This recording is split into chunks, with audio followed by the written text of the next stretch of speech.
কমলিপুর নামের একটা গ্রাম ছিল।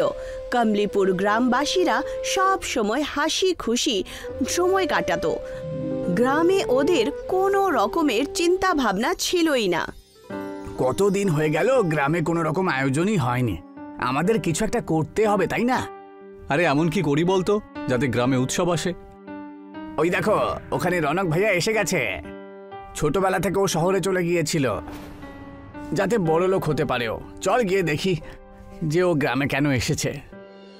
দুজন মিলেমিশে রৌনকের কাছে যায় আর তাকে একটা খুবই খারাপ অবস্থায় দেখে। হাতে একটা পটলি ছিল আর তার সাথে বউ আর দুটো ছোট ছোট বাচ্চারা। ওরা দুজন আশ্চর্যভাবে রৌনককে জিজ্ঞাসা করে, আরে তুমি তো সেই রনক, তাই না, যে ছোটবেলায় গ্রাম থেকে শহরে চলে গেছিলে? হ্যাঁ বড়দা, আমি তো সেই যে ছোটবেলায় পালিয়েছিল। আমরা যখন ছোট ছিলাম তখন আমাদের মা তোমার কথা শুনিয়ে শুনিয়ে সব সময় খোঁটা দিত যে তুমি পড়াশোনা খেলাধুলো এই সবেতেই খুব ভালো ছিলে। কিন্তু আজকে তোমার এই দশা কি করে হলো বলো তো? এইসব নিয়ে আলোচনা করার মতন এটা সঠিক সময় নয়, বুঝেছো? আমার স্ত্রী আর বাচ্চারা অনেক দিন ধরে না খেয়ে রয়েছে। 400 কিলোমিটার আমরা শহর থেকে হেঁটে হেঁটে হাসছি। যদি পারো তাহলে দুবেলা খাবারের মতন দাও না, তোমাদের টাকা দিয়ে দেব। এই তুমি তোমার পুরনো বাড়িতে যাও তো। আর এই যে খাবার দাবার আনাজের কথা বলছো না, সেসব চিন্তা করো না তুমি। প্রধান মশাইকে বলে তোমার বাড়িতে খাবার দাবার পাঠিয়ে দেবো, ঠিক আছে? খুব উপকার হবে বন্ধু, খুব উপকার হবে। রৌনক তাদের সাথে কথা বলে নিজের পুরনো বাড়ি, যেটা পুরোপুরিভাবে খারাপ হয়ে গেছিল, সেখানে পৌঁছে যায়। শোনো, তুমি ওদেরকে বললে না কেন যে আমরা শহর থেকে পালিয়ে কেন এসেছি, আর আমাদের সাহায্য কতদিন পর্যন্ত করবে এরা? আমাদের কিছু একটা তো করতেই হবে না? আমি ওদেরকে কি বলতাম বলো তো? এটাই কি বলতাম যে শহরে বেশি ঋণ হয়ে যাওয়ার কারণে ওখান থেকে পালিয়ে এসেছি আমরা। দুবেলা যে খাবারের জিনিস পেয়েছি সেটাও আমরা পেতাম না, বুঝেছো? ঠিক বলেছ তুমি। ভালো তো এটাই হবে যে তুমি কাউকে কিছুই বলো না। পরের দিন রৌনক গ্রামের প্রধানের সাথে দেখা করে আর ওনাকে সমস্ত সমস্যা বলে দেয়। শহরে যাবার কথা একদম ভেবো না, ঠিক আছে? এখানে যখন চলেই এসেছো তাহলে এখানেই ব্যবসা শুরু করো। আচ্ছা দেখো, গ্রামের লোকেরা কত খুশি হয়েছে, সুন্দর হাওয়া দেয় আর টাটকা টাটকা সবজি খেয়ে তুমি এখানেই দিন কাটাও। নিজের স্ত্রী আর বাচ্চাদের কষ্ট দিও না, বুঝেছো তুমি? ঠিকই বলেছেন প্রধানমশাই আপনি, আমি একদম এরকমটাই করব। শহরেও তো আমি ফুচকা বিক্রি করি, রোজগার করতাম। ফুচকা? সেটা আবার কি? এটা তো আমি প্রথমবার শুনছি। আরে আমি গোলগাপ্পার কথা বলছি। আমার স্ত্রী রেণুকা গোলগাপ্পা তৈরি করত আর শহরের গলি গলি ঘুরে আমি রিক্সা চালাতাম। আরে এখন রিক্সার কি দরকার? তুমি একটা কাজ করো না, তুমি এখানেই গোলগাপ্পা বানিয়ে বিক্রি করো, তাহলে এর থেকে তোমার কিছু রোজগারও হয়ে যাবে আর গ্রামের মানুষ গোলগাপ্পার স্বাদও বুঝে যাবে। তার কিছুদিন পরেই রৌনক আর তার স্ত্রী মিলে একটা ফুচকার ঠেলা বানিয়ে দেয়। সামান্য 1 ছটাক জমি বেঁচেছিল, সেটাকেও বাধা দিয়ে এই কাজ শুরু করেছি। ঈশ্বর করে যেন সব ঠিকঠাক থাকে। রৌনক ফুচকার ঠেলা খুলেই ছিল যে ওখানে সঙ্গে সঙ্গে রিক্সাওয়ালা শচীন চলে আসে আর বলতে শুরু করে, এই যে রনক দাদা, দোকান খুলে ফেলেছো তুমি, কিন্তু তোমার মুখের মধ্যে থেকে ওই হাসিটা কোথায় চলে গেল বলো তো? আরে কি আর বলি তোমাকে, দোকান খুলেছি প্রায় 1 ঘন্টা হয়ে গেল, কিন্তু কাউকে দেখতে পাচ্ছি না। আরে এই ফুচকাগুলো কত করে দাম গো? মাত্র 10 টাকার। 10 টাকায় 5টা পাওয়া যায়। আচ্ছা তাহলে 1 প্লেট দাও দেখি আমাকে। রৌনক ফুচকা শচীনকে দিতে শুরু করে। 2টো ফুচকা খাওয়ার পরই শচীন বলে, আরে এটা তো অমৃতের মতন খেতে, লোকগুলো তো পাগল দেখছি যে তোমার কাছে এসে ফুচকা খাচ্ছে না। আমি রিক্সায় ঘুরে ঘুরে সবাইকে কথা বলে দেব। তুমি যদি এটা করো আমার উপকার হবে ভাই, তোমাকে অসংখ্য ধন্যবাদ ভাই। কিছুদিন আরও কেটে যায়। রৌনক আর রেণুকার ফুচকার ব্যবসা খুব ভালো চলছিল। তখন প্রধান মশাই তাদের সাথে দেখা করেন আর ওদেরকে বলেন, আচ্ছা বলো তো এবার, আমি তোমাকে আমার বাড়িতে আজকে কেন ডেকে পাঠিয়েছি? কেন প্রধান মশাই? সেটাই তো আমি ভাবছি। তোমার ফুচকা খুবই প্রসিদ্ধ, তাই আমি চাই যে তুমি অনেক ফুচকা তৈরি করো আর আশেপাশের সব গ্রামে সেগুলো বিক্রি করে আমার সাথে চলো। আর আগামী দিনে আসতে চলেছে ভোট, তাতে তুমি আমার সাথে প্রচার করবে, চলো। আপনি আমার পরিবারকে সেই সময় সাহায্য করেছিলেন যখন আমি শহর থেকে ঘর ছাড়া হয়ে এসেছিলাম। আপনার জন্য এটুকু আমি অবশ্যই করব। কিন্তু আমাদের কাছে টাকা পয়সা কোত্থেকে আসবে? আমরা এতগুলো ফুচকা বানাবো কি করে? আমাদের তৈরি করতেই হবে। আমি ওনাকে কথা দিয়ে এসেছি, তাই না? আর একটু জমি আমাদের বিক্রি করতেই হবে। ওটা তো আগে থেকেই বন্ধক রেখে দিয়েছি। আরে রোজগার করে নতুন কিনে নেব, তুমি চিন্তা করো না তো। রৌনক নিজের বেঁচে থাকা জমিনও বিক্রি করে দেয় আর অনেকগুলো ফুচকা বানিয়ে তৈরি করে ফেলে। আর প্রধান মশাইকে বলে, আগে প্রধান মশাই, আমি সমস্ত ফুচকা তৈরি করে আপনার বাড়িতে পাঠিয়ে দিয়েছি, কিন্তু আমার টাকা। আরে কিসের টাকা ভাই? আমি আবার কখন বললাম যে তোমায় টাকা দেব? হ্যাঁ, আমাকে নিয়ে ঠাট্টা করো না প্রধান মশাই। আমার যেটুকু জমি বেঁকেছিল সেটাও বিক্রি করে দিয়েছি, সেই জন্যই তো টাকা চাইছিলাম আমি। আচ্ছা, তোমার মাথায় কি কোনো বুদ্ধি নেই? হ্যাঁ, তোমাকে আমি কানা করে কিছুই দেবো না, বুঝেছো? সরো তো এখান থেকে, সরো। এইটুকু বলা মাত্রই প্রধানের দুজন চাকর ওখানে চলে আসে আর রৌনককে রাস্তার কিনারায় ধাক্কা মারে। এটা তো ওরা খুব খারাপ করলো গো, আমাদের তো বেঁচে থাকাই এখন মুশকিল হবে। আমরা এখন খাবার দাবার কোত্থেকে নিয়ে আসবো? এই গ্রাম থেকে তো মনই উঠে গেছে। রৌনক আর প্রধানের মধ্যে যে ঝগড়া হয়েছিল সেটা গ্রামের লোকেরা জেনে যায় আর তার কারণে কেউ রৌনকের কাছে ফুচকা কিনতে যেত না। তখন শচীন রৌনককে বলে, কিছু দরকারি কাজের জন্য আমি শহরে যাচ্ছি, এই রিক্সাটা তোমার বাড়িতে রেখে যাচ্ছি।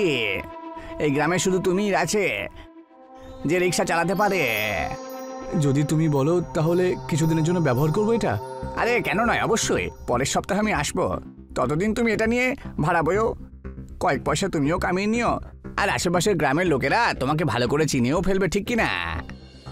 শচীনের রিক্সা পাওয়ার পর রৌনক খুব খুশি হলো আর তখন রেণুকা তাকে একটা পরামর্শ দেয়, এই রিক্সায় বসে তুমি ফুচকা গ্রামে গ্রামে ঘুরে ঘুরে বিক্রি করো, আমাদের অনেক লাভ হবে। আমিও তো এটাই ভাবছি। রৌনক রেণুকার সাথে মিলে সেই রিক্সায় সমস্ত গ্রাম গ্রাম ঘুরে নিজের বানানো ফুচকা বিক্রি করতে শুরু করে।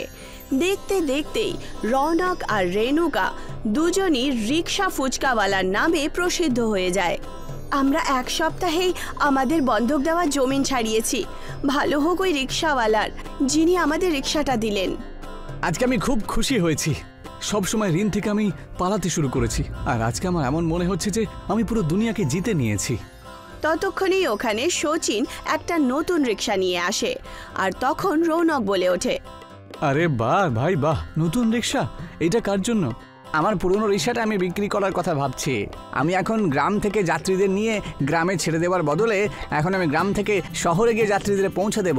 তুমি যদি কিছু মনে না করো তাহলে কি এই রিক্সাটা আমাকে বিক্রি করে দেবে? আর এটা জিজ্ঞাসা করার কি আছে, তুমি এটা রেখে দাও। আর এমনিতেই এই রিক্সাটা তো আমার মতন আর নেই, তাই না? তুমি তো এটা ফুচকার রিক্সা বলে বিখ্যাত করে তুলেছো, ঠিক কিনা?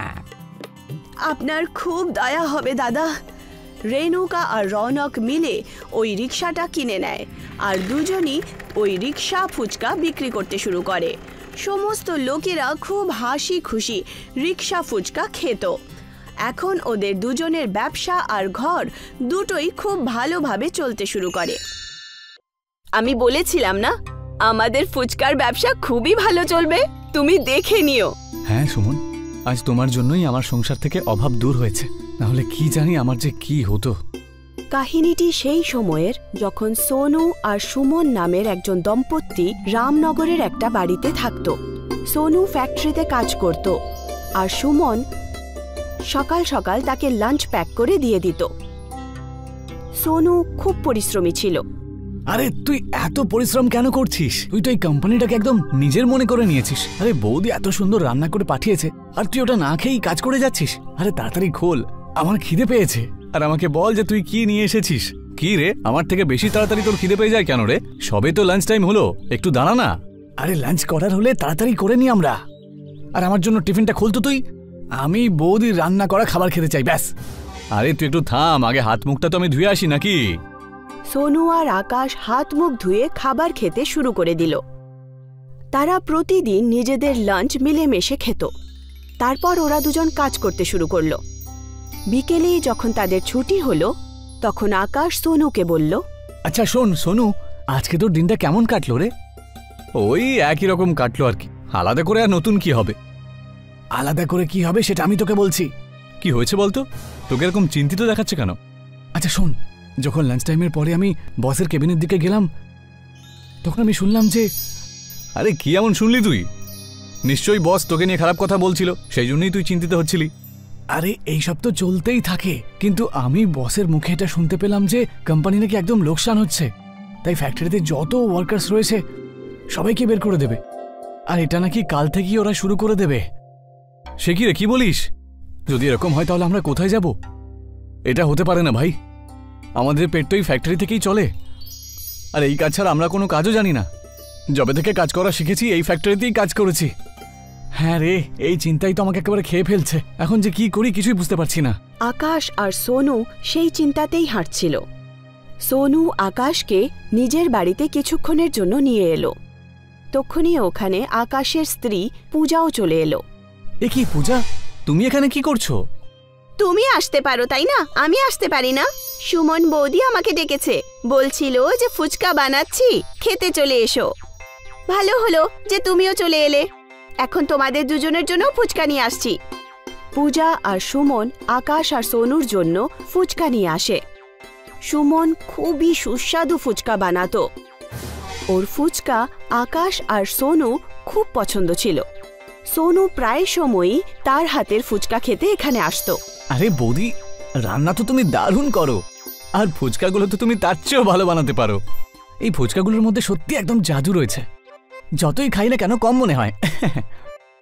একদম সত্যি বলছো, তোমার হাতে সত্যিই জাদু রয়েছে।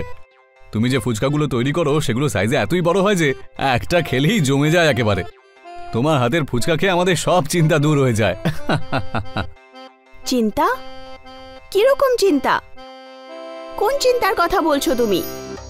সবকিছু ঠিক আছে তো? কি রে সোনু, তুই বৌদিকে বিরক্ত করছিস কেন? তুই থাম না একটু। না, আমিও জানি তোমাদের দুজনের চিন্তাটা আসলে কি। আজকে এমনিতেও তোমাদের দুজনকে চুপচাপ লাগছে, ফ্যাক্টরি থেকে আসার পরের থেকেই। আকাশ আর সোনু না চাইতেও নিজেদের স্ত্রীকে চিন্তার কথা বলার জন্য বাধ্য হয়ে গেল, আর তারা নিজের স্ত্রীকে সমস্ত কথা বলে ফেলে, যার কারণে ওদের দুজনের স্ত্রীও চিন্তিত হয়ে পড়ে। তারপর কিছুদিন পর সেই ফ্যাক্টরি সত্যি সত্যি বন্ধ হয়ে যায়। এখন আমরা কি করব? তোমার তো কাজও চলে গেল, আস্তে আস্তে ঘরের রেশনও শেষ হয়ে যাচ্ছে। হ্যাঁ, আমি কাজ খোঁজা তো শুরু করে দিয়েছি, কিন্তু কি করি বলো তো, কোথাও তো কোনো কাজই পাচ্ছি না। যদি কোনো কাজ না পাওয়া যায় তাহলে ঘর কি করে চলবে? সুমন, খুব খিদে পেয়েছে, কিছু খাবার থাকলে দাও না। কিচ্ছু নেই খাবারের, শুধু 4টে ফুচকা রাখা আছে আর একটু জল আছে। আচ্ছা ঠিক আছে, তাহলে তাই নিয়ে এসো। 2টো তুমি খেয়ে নাও আর 2টো আমি খেয়ে নেব। এখন কালকের কথা কালকে দেখে নেব। সোনু আর সুমন দুজনেই বসে ফুচকা খেতে শুরু করলো আর পরের দিনের ব্যাপারে ভাবতে লাগলো। তখনই সুমন দাঁড়িয়ে পড়ল। কি হলো? তুমি ফুচকা খেতে খেতে দাঁড়িয়ে পড়লে কেন? যদি তোমার ঠিক মনে হয় তাহলে আমার মাথায় একটা বুদ্ধি এসেছে। সেটা কি? তোমাদের এরকম মনে হয় না যে আমি ফুচকা ভালোই বানাই? তাহলে আমি ফুচকার ব্যবসা কেন শুরু করি না? আমি বাজারে বিক্রি করতে পারি। বাহ, তুমি একদম ঠিকই বলেছ। ফুচকা তো এমন একটা জিনিস যে সবাই এটা খেতে ভালোবাসে, কিন্তু এর জন্য আমরা টাকা কোথায় পাবো? তুমি চিন্তা কেন করছো? তুমি আমার জন্য কানের দুল বানিয়েছিলে না, সেটা কোন দিন কাজে লাগবে? না না না না, তোমার গয়না আমি বিক্রি করতে পারি না। গয়না খারাপ সময়েই কাজে আসে। খাবার জন্য যখন রেশনই বেঁচে নেই, তখন এই কানের দুল নিয়ে আমি কি করব? সুমন আর সোনু কানের দুল বিক্রি করে ফুচকা বানানোর জিনিস কিনে নিল, আর সুমন নিজের হাতে সুস্বাদু ফুচকা বানানো তৈরি করে দেয়।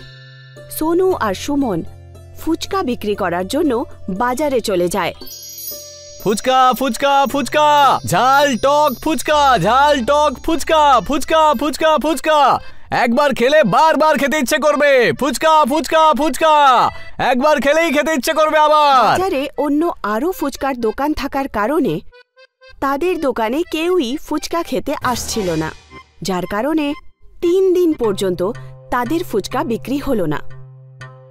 বাজারে তো অনেক ফুচকার দোকান রয়েছে গো, আমাদের ফুচকা তো কেউ কিনতে আসছে না।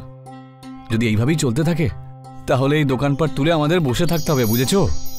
আমি এত মন দিয়ে ফুচকা বানালাম আর কেউ খেতেই আসছে না, এটা তো মোটেই ঠিক হচ্ছে না। এখন আমাদের বাড়ির খরচা কি করে চলবে? সোনু আর সুমন ওখানেই উদাস হয়ে দাঁড়িয়ে থাকে। তখনই ওদের নজর পড়ে ওখানের একটা আরেকটা দোকানের বোর্ডে। শোনো না, ওই দেখো, ওই বোর্ডের উপরে কি লেখা আছে? কি লেখা আছে? দোকানদারদের স্কিম লেখা রয়েছে। যদি আমরাও আমাদের ফুচকার দোকানে স্কিম চালু করে দিই, তাহলে হতে পারে আমাদের ফুচকাও বিক্রি হতে শুরু করে দেবে। যতক্ষণ না গ্রাহকরা আমাদের ফুচকার টেস্ট করবে, ততক্ষণ গ্রাহক কি করে বুঝবে? আমি ঠিক বুঝলাম না। সুমন সোনুকে সমস্ত কথা বলে, আর সোনু দোকান থেকে কিছু সামগ্রী আরও কিনে নেয় আর সুমনকে দিয়ে দেয়। সুমন একটা ফুচকাকে বাহুবলী ফুচকার মতো আকার দিয়ে দিল। আরে, এটা তো তুমি সত্যি একটা বাহুবলী ফুচকা বানিয়ে ফেলেছো। এবার নিশ্চয়ই সবাই এই ফুচকার লোভে আমাদের দোকানেই আসবে, দেখে নিও। এই বাহুবলী ফুচকার সাথে আমি একটা শর্তও রেখেছি। কেউ যদি এই ফুচকাটাকে খায়, তাহলে সে 100 টাকা পুরস্কার পাবে। সোনু জোরে জোরে নিজের স্কিম সবাইকে বলছিল, যার কারণে বাহুবলী ফুচকাকে দেখার জন্য ওখানে ভিড় একত্রিত হলো। এই যে দাদারা শোনো, যেই বাহুবলী ফুচকাটা খাবে তাকে 100 টাকার পুরস্কার দেওয়া হবে। এই প্রতিযোগিতায় যারা যারা অংশ নিতে চাও তারা এই দিকে চলে এসো। এই বাহুবলী ফুচকা যে খাবে তাকে বাহুবলী বলা হবে, বুঝেছো? সোনুর এই স্কিম শোনার পর ওখানে ভিড় জমা হয়, আর দুজন প্রতিযোগী নিজেদের মধ্যে ফুচকা খাওয়ার প্রতিযোগিতা করল, কিন্তু ওরা হেরে যায়। ওদেরকে দেখে ওই বাহুবলী ফুচকা খাওয়ার জন্য অন্য অনেক লোকও জমা হয়ে যায়। এই যে দাদা, তোমার এখানকার ফুচকা তো দারুণ খেতে। যদিও এই প্রতিযোগিতা আমি জিততে পারলাম না, কিন্তু তোমার এই বাহুবলী ফুচকা খেতে সত্যি একেবারে অসাধারণ। হ্যাঁ, ঠিক বলেছিস। এই সাধারণ ফুচকা খেতে খেতে আমরা একেবারে বোর হয়ে গেছিলাম। এখন এই বাহুবলী ফুচকা যখন বাজারে এসেছে, তা দেখে তো আমাদের মুখে একেবারে জল আসছে রে। আরে ভাই, তুই একবার খেয়ে দেখ, বাজারে সবচেয়ে ভালো ফুচকা হলো এখানেই পাওয়া যায়। একবার খেলে পরে তোমাকে বারবার আসতে বাধ্য হতে হবে। সে কি দাদা, এই ফুচকা কি সত্যিই খেতে এত ভালো নাকি? আরে, যদি আমার কথায় বিশ্বাস না হয় তাহলে একবার খেয়েই দেখো না। একবার জিততে পারলে 100 টাকা পাবে। ওখানকার সব লোকেরাই বাহুবলী ফুচকাকে নিয়ে কথা বলছিল, আর বাজারের সমস্ত গ্রাহক সুমনের দোকানে ফুচকা খাওয়ার জন্য চলে আসে। ওদের দোকান এখন বাহুবলী ফুচকার নামে প্রসিদ্ধ হয়ে গেল। সেই বাজারেই একজন নথ্থু নামের পালোয়ান থাকত, যে সবার ফুচকা ফ্রিতে খেত। সে সুমনের দোকানেও ফুচকা খেতে চলে আসে। আরে ও না না, দোকানটা তো খোলাই রয়েছে। নেই, তাড়াতাড়ি এবার আমাকে 5 প্লেট ফুচকা বানিয়ে দে তো। হ্যাঁ, ফুচকা তো আমি অবশ্যই বানিয়ে দেব, কিন্তু আমাদের এখানকার বাহুবলী ফুচকা খেয়ে একবার বলুন। যদি আপনি এই বাহুবলী ফুচকা খেয়ে ফেলেন, তাহলে আমি আপনাকে সারা বছর ফ্রিতে ফুচকা খাওয়াবো। আচ্ছা, শুধু এই ব্যাপার? তাহলে তুই একটা কাজ কর তো, এই শর্তে আরো একটা জিনিস যোগ করে দে। একটা নয়, আমি 5টা বাহুবলী ফুচকা খেয়ে দেখাবো, 5টা। যদি আপনি এই ফুচকা খেতে না পারেন, তাহলে কিন্তু এই ফ্রিতে খাওয়ার অভ্যেস আপনাকে ছাড়তে হবে। ঠিক আছে, আমি তাতে রাজি।